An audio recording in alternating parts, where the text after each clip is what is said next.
Hola amigas, amigos, gracias por estar otra vez aquí en Diálogos, en este espacio de NB Periodismo de Televisión.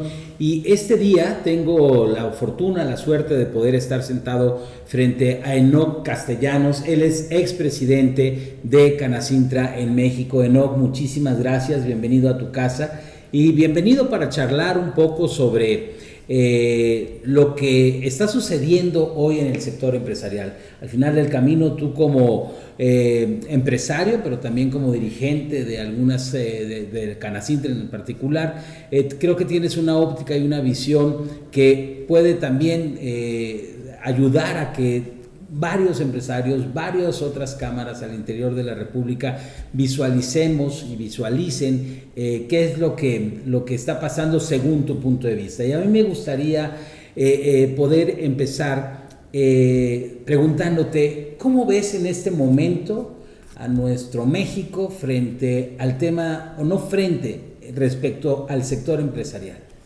Bueno, antes que nada, muchas gracias por la invitación. Un saludo al público que nos hace favor de ver. Mira, el sector empresarial mexicano es diverso y en ese sentido, bueno, los grandes empresarios podrán tener una opinión de cómo ven a México, quizás más favorable. Han tenido algunos de ellos buenos resultados en su alineamiento con el gobierno, sobre todo porque son empresarios de industrias o comercios que necesitan, o servicios incluso, que necesitan de concesiones del gobierno y de trabajar íntimamente ligado con el gobierno federal. A ellos no les ha ido mal. El resto del empresariado mexicano, el micro, pequeño y mediano, pudiera tener una opinión muy distinta. No ha habido políticas públicas de apoyo, ha sido muy escaso el financiamiento. De hecho, se han destruido algunos bancos de desarrollo, como Financiera Nacional, que apoyaba, Financiera Nacional de Desarrollo, que apoyaba la parte agrícola, y se han dejado de promover el financiamiento, el apoyo a las micro, claro, público. Uh-huh. Entonces, bueno, eso es el panorama, como lo veo de primera instancia. Fíjate, siempre he creído, o veo, sobre todo en la actualidad, un poco hasta apatía, diría yo, de los micro, o los MIPYMES, digamos, empresarios, por participar y por hacer actividades y sumarse a las cámaras empresariales en general. Este tema creo que es complejo en general, porque al igual que hoy tengo la suerte de estar contigo, pues he estado con presidentes de Canaco, de Canirac, de Coparmex, en fin, bueno, aunque Coparmex no es cámara, pero veo esta situación del empresariado. ¿A qué crees que se debe este tema? Mira, creo que en parte es porque el valor que le estamos dando a la afiliación y los servicios no están a la altura de las necesidades de los empresarios. Recordemos que las cámaras eran obligatorias hasta finales de los 90, es decir, cualquiera que tenía una industria, comercio o alguna empresa que daba un servicio, tenía por obligación que afiliarse a una cámara de acuerdo a su giro. Esto se quitó y ahora, para que se acerquen a nosotros, tenemos que darles alguna oferta de valor. Es difícil que los pequeños empresarios, aunque no es gravoso, en el caso de las cuotas que cobra Canacintra, te podría decir que ahí las mínimas pueden ser de 3,500 pesos por año. Claro. O sea, te gastas más en alguna comida, claro, cuando vas con los amigos, uh-huh, que eso, pero finalmente es qué valor me van a dar.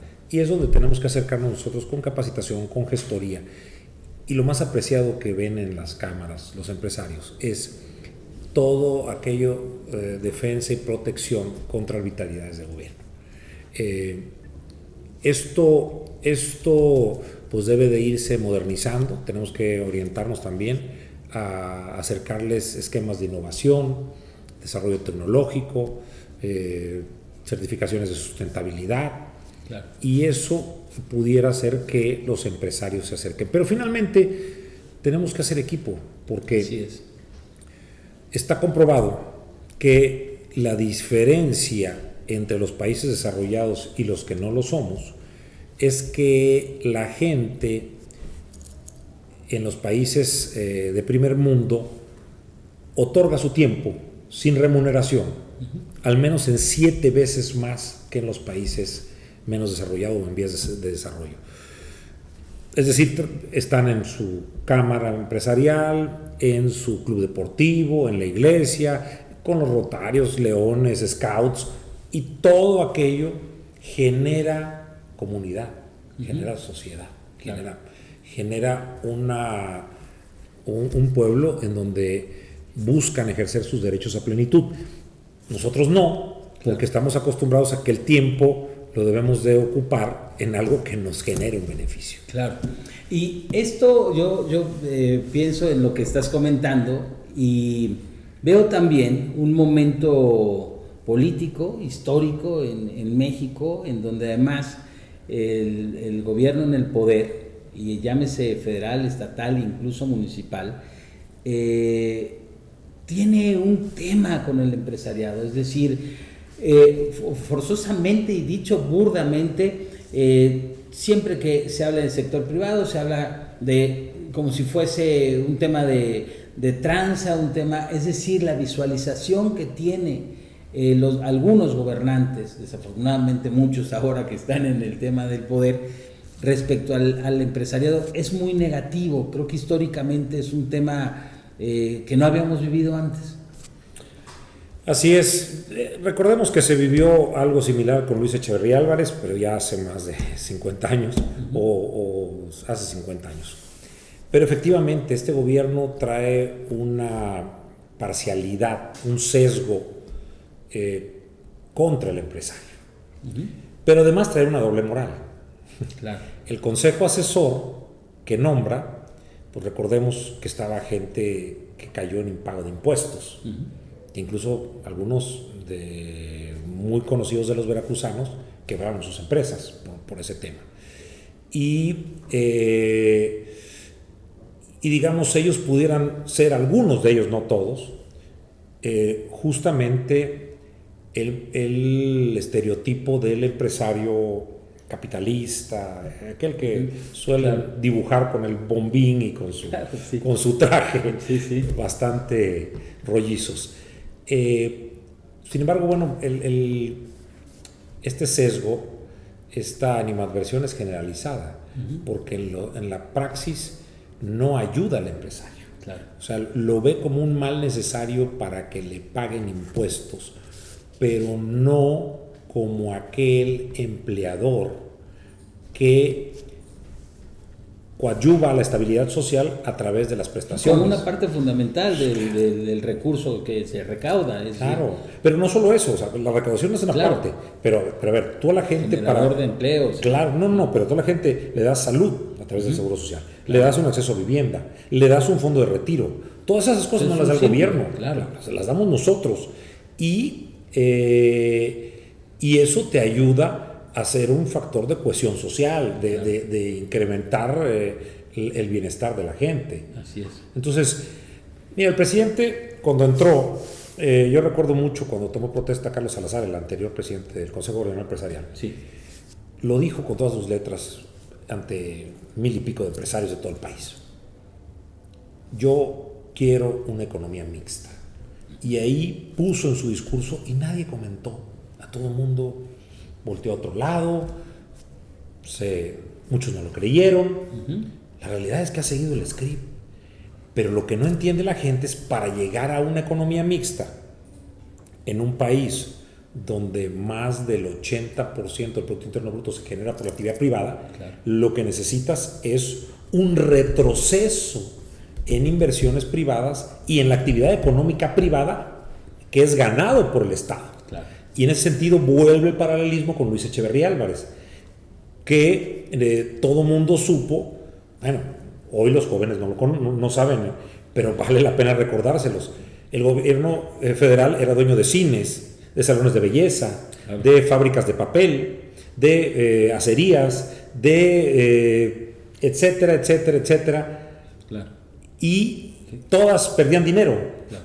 porque no es la función del Estado ser empresario. El sector privado, claro. Entonces, lo que sucede después, que digamos parecemos péndulo, ¿no? Lo que sucede después es que llegamos a un periodo neoliberal, llamado así, en donde se venden esas empresas, se hacen productivas, algunas se liquidan y se cierran, y otras se hacen muy productivas, como el caso de Telmex. Claro. Además de la gran manipulación que existía en esos momentos por tener ellos el control absolutamente de, de todo. Era aparejado. Claro. Por ejemplo, las fábricas de papel le vendían el papel periódico. Y si no les gustaba, no te vendían papel, claro. Exacto. Entonces, era todo un tema de control político al que pareciera querer tender este actual gobierno. Así es. Y a esto, no sé cuál sea tu punto de vista, los programas de asistencia social, sobre todo, no hablo de los adultos mayores, hablo de las juventudes. Es decir, estos programas de asistencia social en donde, más allá, es mi punto de vista, de generar un beneficio a estos jóvenes, a estas familias, generan una apatía del joven por buscar un trabajo, por hacer un tema formal, y que también le dan en el traste a la iniciativa privada. Por lo menos en Veracruz funciona, no funciona, no sé a nivel nacional si sea un tema que se replique. Concuerdo 100% contigo. A ver, nadie está en desacuerdo en que se otorguen becas. El asunto es a quién y cómo se las otorgas. Por supuesto. Cuando algo es generalizado, deja de ser un apoyo que incentive. Por supuesto. Simplemente es una dádiva. A cambio de algo, eso seguro. Es correcto, y normalmente están apostando al voto. Claro. Está muy claro a dónde lo están direccionando, y Claro. es hacia los primeros votantes. El asunto aquí es que nuevamente estamos en desacuerdo que se pueda apoyar, por ejemplo, la gente que vive en pobreza extrema. Pero está claro, aunque creció por la pandemia, y estamos creo que en 12 millones de personas, que es lamentabilísimo, que no se llevan ni siquiera un pan Claro, a la boca de manera consuetudinaria al día, a ellos sí hay que ayudarlos, y hay que ayudarlos con todo. Hay que ayudarlos para temas de salud, para temas de vivienda, para temas de educación, e incluso para temas de comida. Pero al resto sí tendría que haber algunos paliativos. Estoy de acuerdo, mujeres, sobre todo grupos vulnerables, ¿no? Adultos mayores, mujeres. Pero más allá, lo que debemos de invertir, porque no hay otra manera de salir del círculo vicioso de la pobreza, es en salud, educación y empleo.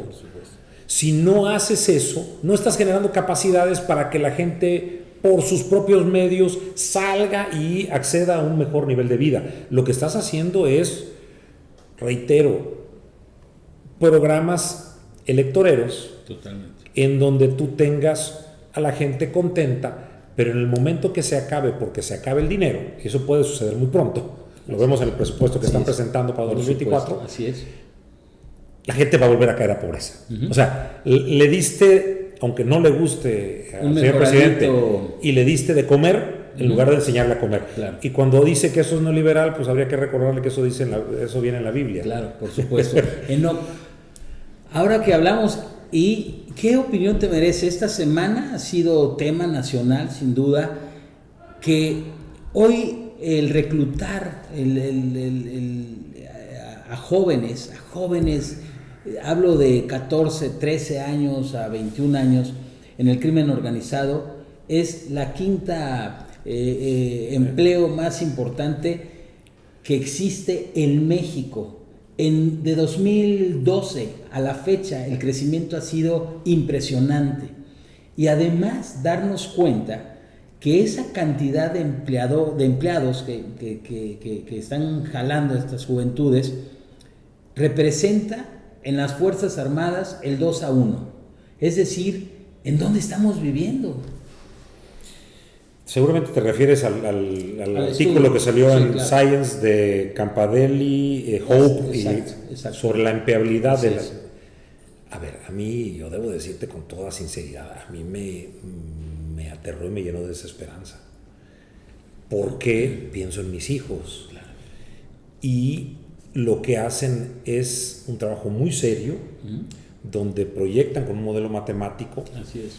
Cómo si va cambiando, ¿no?, los niveles de violencia.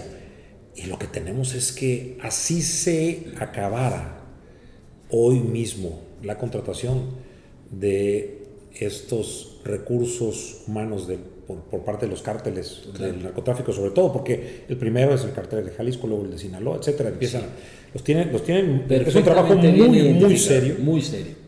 Y que además van a desacreditar, van a decir que no es cierto. Porque... Mira, lo que nos ha faltado también es digamos, al otro México que no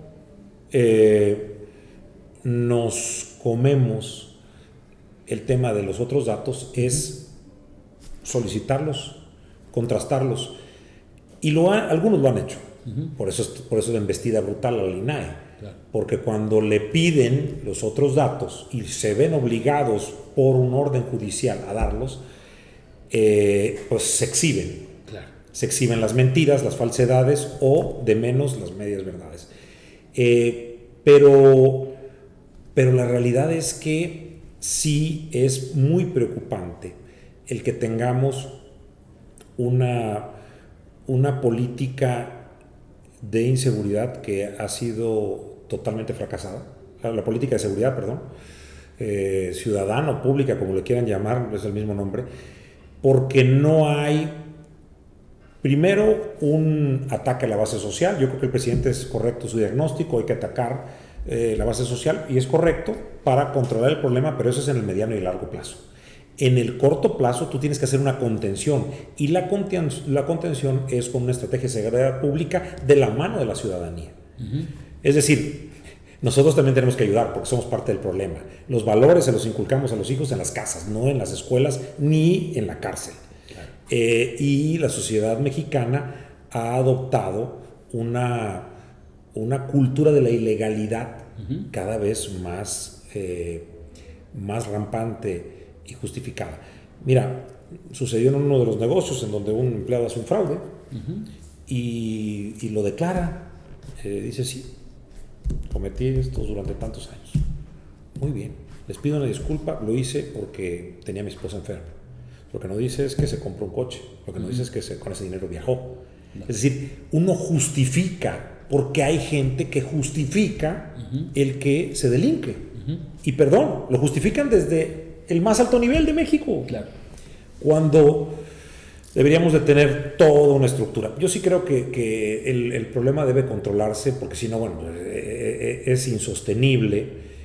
Creo en un México que se pacifique. Si vemos lo que pasaba en Estados Unidos, en la época de Al Capone, o en Nueva York, en los años 60, 70, podemos saber que sí se puede mejorar.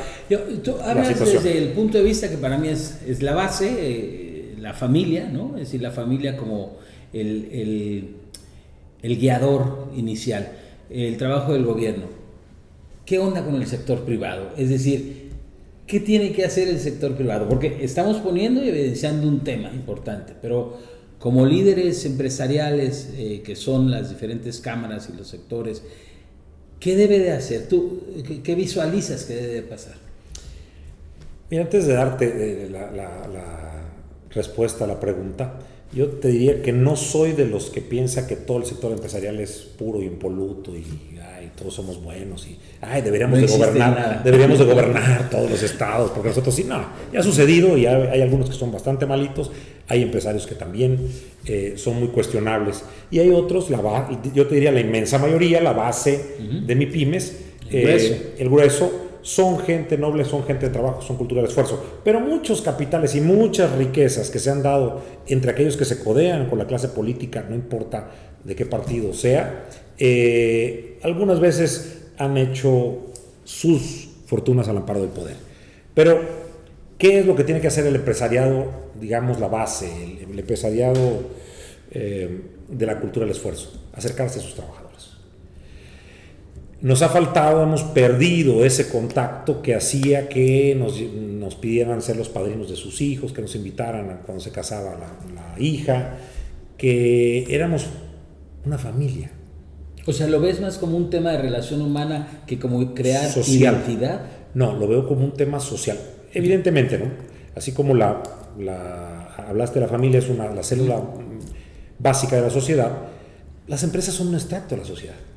Y en ese extracto se generan muchas fricciones sociales. Porque ahí es donde permea el discurso de la lucha de clases y de la explotación, etcétera. O bien una cultura del trabajo justo, bien remunerado, donde te dan posibilidades para que saques a tu familia adelante. Pero hoy las redes sociales han desenmascarado también muchas situaciones. La primera que te puedo decir es, ya no vale que cuando te venían a negociar el aumento de sueldo, los empresarios, no, es que la cosa está muy difícil, no puedo vender, porque el hijo del trabajador tenía a uno de tus hijos en Facebook y lo vio en Monte Carlo y lo vio en Australia. Claro. Pues oye, está muy difícil para nosotros, porque para ustedes les va a todo dar. Sí. Eso ha quedado evidenciado. También el que quisimos copiar modelos con la competencia y la globalización que no aplican a México. O sea, en México todavía tenemos que dar un reparto de utilidades porque venimos de un antecedente previo a la revolución, que es donde se da el corte de caja en materia de derechos laborales con la Ley Federal del Trabajo. Así es. Que era muy explotador, que la gente no tenía descansos, trabajaba 7 días, 14 horas al día. Justo hacia ahí va mi otra pregunta. O sea, era muy lamentable. Entonces tenemos ahora un sistema que era muy garantista y muy protector del trabajador. Con la última reforma de Calderón, que ya se aprueba en 2012, en diciembre, cuando yo entró Peña, pero por la legislatura anterior, recordemos que la metió como una iniciativa preferente.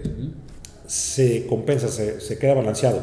También en la estructura sindical se queda balanceado. No creo tampoco que todo el trabajador mexicano en su inmensa mayoría es un trabajador muy bueno, muy noble y con muy buena actitud, en su inmensa mayoría. Creo que lo que tenemos que hacer es ponernos a la par, platicar mucho con ellos y darles las mejores oportunidades que podamos darle como empresarios. Cierro el comentario diciéndote que las empresas no son nada más que fierros y piedras sin los trabajadores. Por supuesto. Te preguntaría yo, un poco en la misma línea del tema del trabajador y todas estas posibilidades de cómo calificas estas iniciativas que se mandan para modificar la parte laboral en horas de trabajo, en fin, y que parece que se esconden y parece que vuelven a salir, y entonces también juegan un poco con la parte electorera. Correcto. Es decir, ¿cómo ves eso? Yo creo que hay que dar un debate serio, como los que hemos tenido en los parlamentos abiertos, que me gustaría también que los tomaran más en cuenta, porque fueron una muy buena iniciativa para generar un contrapeso en una mayoría aplastante que llegó a tener en la Cámara de Diputados el partido en el poder. Creo que hay que hablar de productividad, hay que hablar de derechos. Efectivamente, no el hecho de que trabajes más tiempo te hace más productivo. Más bien son los elementos, la capacitación, la calificación que tengas de competencias y las herramientas lo que te pueden dar productividad, pero también evidentemente hay cosas que el empleador o el empresario no puede proveer, como son la actitud o la instrucción formal del trabajador o la calidad educativa con la que obtuvo un grado. Todo esto debe ser puesto en una mesa de debate para convenir qué es lo necesario para el país, entendiendo que México sigue perdiendo productividad. ¿Y por qué perdemos productividad? Porque el costo país le impide a las empresas el invertir en una renovación de maquinaria, de equipos, de trabajos, de métodos, y entonces estamos atrapados en ese círculo vicioso. Ligado un poco a esto, ¿cómo ves entonces la estrategia del gobierno federal?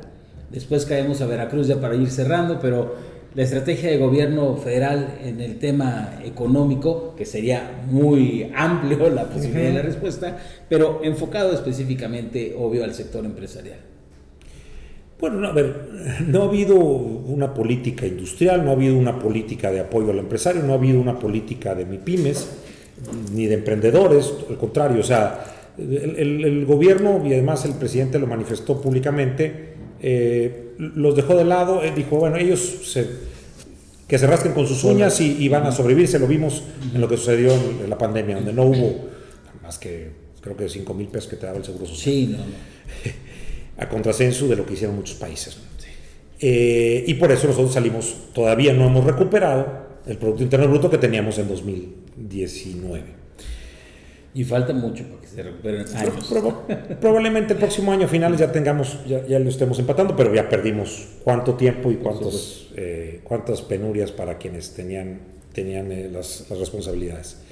Entonces, todo ha sido un tema social, un tema de programas sociales, con el componente electoral o electorero. No hay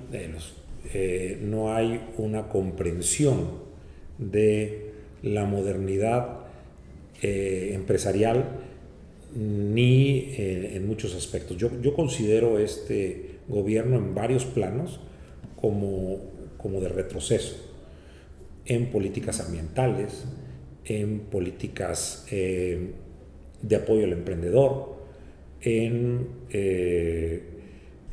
políticas de derechos y de desarrollo institucional. Creo que bajo esos componentes nos estamos llevando por la inercia. Así es.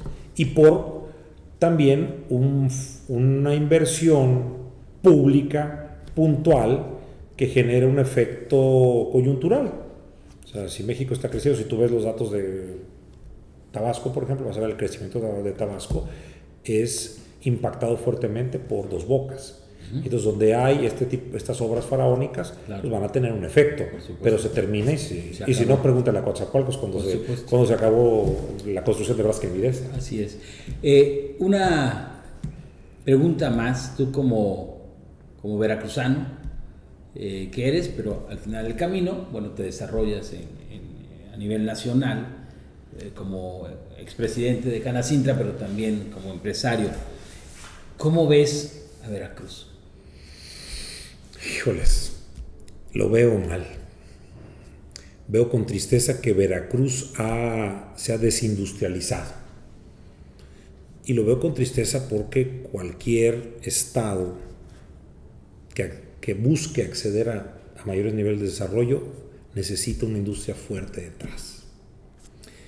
Y Veracruz, como algún eslogan de gobierno decía que era el estado el que le tenía todo, efectivamente tenemos agroindustria, está muy ligada al sector primario, teníamos una industria de la construcción bastante vigorosa por las dimensiones del estado, las carreteras, o sea, tenemos más de 700 kilómetros de litoral. Y 3 años que no se le pone un peso. Y exactamente, 3 años que no se le pone un peso. Y que viene tampoco.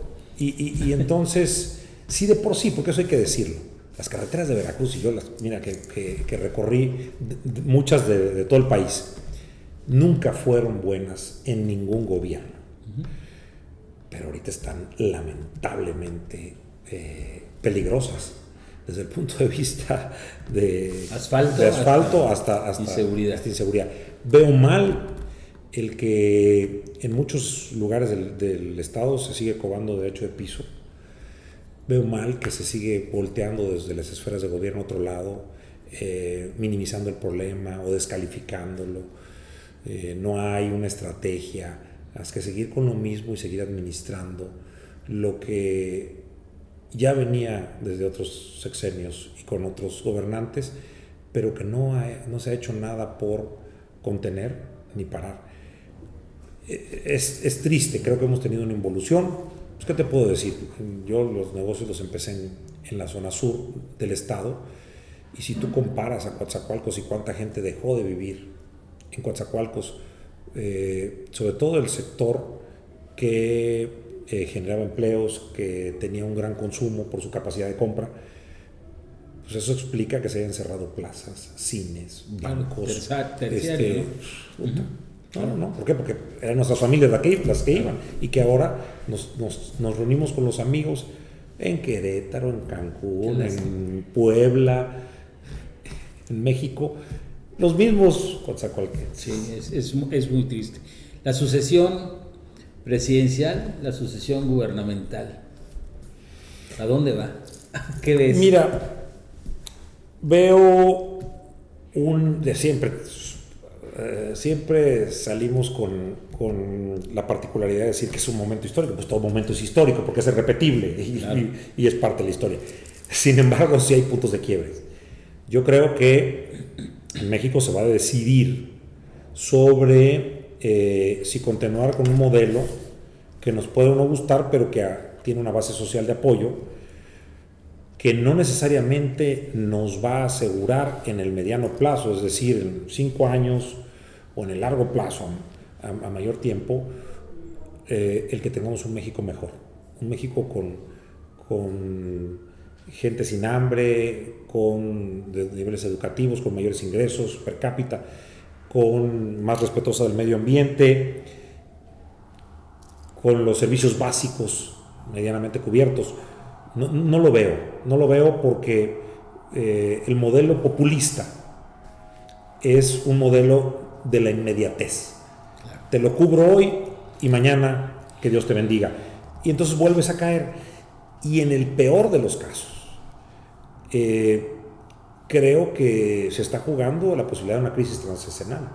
El gobierno está muy claro cuando analizamos, nos reunimos con 3 diputados de la Comisión de Hacienda del Congreso Federal para analizar el presupuesto. Como parte me hicieron el favor de invitar la presidenta Esperanza Ortega Azar, la actual presidenta nacional de Canacintra, a un desayuno de la Comisión de Enlace Legislativo, donde constitucionalmente cada semana se reúnen con senadores o diputados.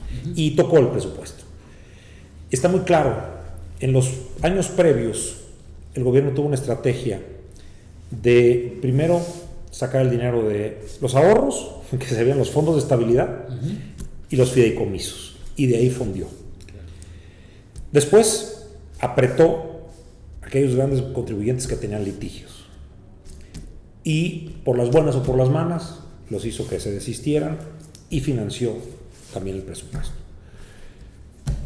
Pero como todo también se acaba, porque una vez que los aprietas o ya llegas a una negociación y ya no hay el juicio, pues ya no le puedes volver a cobrar una cantidad importante, pues seguirá generando lo que genera cada año de impuestos sobre la renta o al valor agregado. Pero entonces ya no ves y no hay una condición en donde puedas tú decir tengo ingresos extraordinarios del petróleo, etcétera. ¿Qué sucede? Pues que ahora opta por aquello que nos dijo que no iba a hacer, el endeudamiento. Y entonces el mexicano tendrá que decidir sobre si quiere continuar teniendo ese beneficio de corto plazo, esos apoyos, aunque no tenga seguridad social de calidad y aunque tenga que comprar las medicinas. Por un lado te da dinero, claro, y por otro lado tienes que salir a comprar a las farmacias. Pero también el riesgo de que todo esto pues sea como una fiesta con una borrachera. Y al final hay que pagar la cuenta y luego te sigue la cruda. Por supuesto. Y eso significa las crisis. Quienes las vivimos sabemos que al final todo lo que gastaste en la borrachera lo tienes que pagar. Y una crisis es justamente eso. Oye, estaba muy bien, hubo dinero, hubo trabajo, me alcanzaba y me regalaba. Sí, hasta que dejó de hacerlo. Y entonces hubo que pagar con inflación, con bajos sueldos, con todo lo que genera la batería de cosas. Creo que hay un momento importante y con esto por mi parte termino, a reserva de que tú quisieras compartirnos algo más. Podría parecer como muy adelantada mi pregunta, pero creo que es el momento que la iniciativa privada, el sector privado tiene que hacer un gran trabajo a encauzar sobre todo a las juventudes al voto. Es un tema en donde hay que concientizar, sensibilizar y decir por qué y para qué. Lo ha hecho Canaco a nivel nacional, ha hecho algún esfuerzo, no sé si Coparmex o algo así, en lo individual o con el INE o con, no sé. ¿Qué opinas al respecto? Totalmente. Mira, yo tomé una iniciativa de cuando fui presidente nacional del Consejo Coordinador Empresarial Local en Durango, de promoción del voto. Y lo llevé al seno de mi comisión ejecutiva, en donde teníamos a un representante de los dueños del grupo Bimbo, perdón por el comercial, pero es importante por la cantidad de gente que emplea. Claro. Lo que hicieron ellos es incentivar el voto, no les decían por quién votar. Sí, la libertad estaba totalmente protegida. Claro. Pero sí, a ver, si vas a votar y me lo demuestras, te doy un día más de vacaciones. Entonces, le dabas un incentivo, como aquellos que hicieron los tiendas de conveniencia que te regalaban el café, que algún restaurante daba el postre gratis. Sí lo hicimos, quizás no porque bueno, nuestro sector no es tan amplio como el de comercio, claro, es más de transformación, pero sí llegamos a incentivar la participación de los trabajadores en esas empresas. Es lo que tenemos que hacer. Tenemos que entender que la democracia nos compete a todos y la democracia no solo es la elección. Por supuesto. Es antes, durante y después. Es llegar a acuerdos, es alcanzar posiciones distintas para buscar el bien común. Eso es lo que desde mi óptica tendríamos que volver a hacer.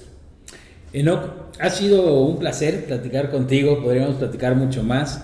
Yo te agradezco muchísimo que hayas estado en este espacio y pues decirte que gracias en principio. Muchas gracias. Esta es tu casa y bueno, algo que quisieras comentar para cerrar. No, yo creo que me gustaría decir que el futuro de Veracruz está en las manos de los veracruzanos y que pensemos bien qué decisiones vamos a tener en el futuro próximo, porque de ellos depende el que sigamos teniendo tranquilidad o no, el que tengamos trabajo o no y el que puedan nuestras familias progresar o no.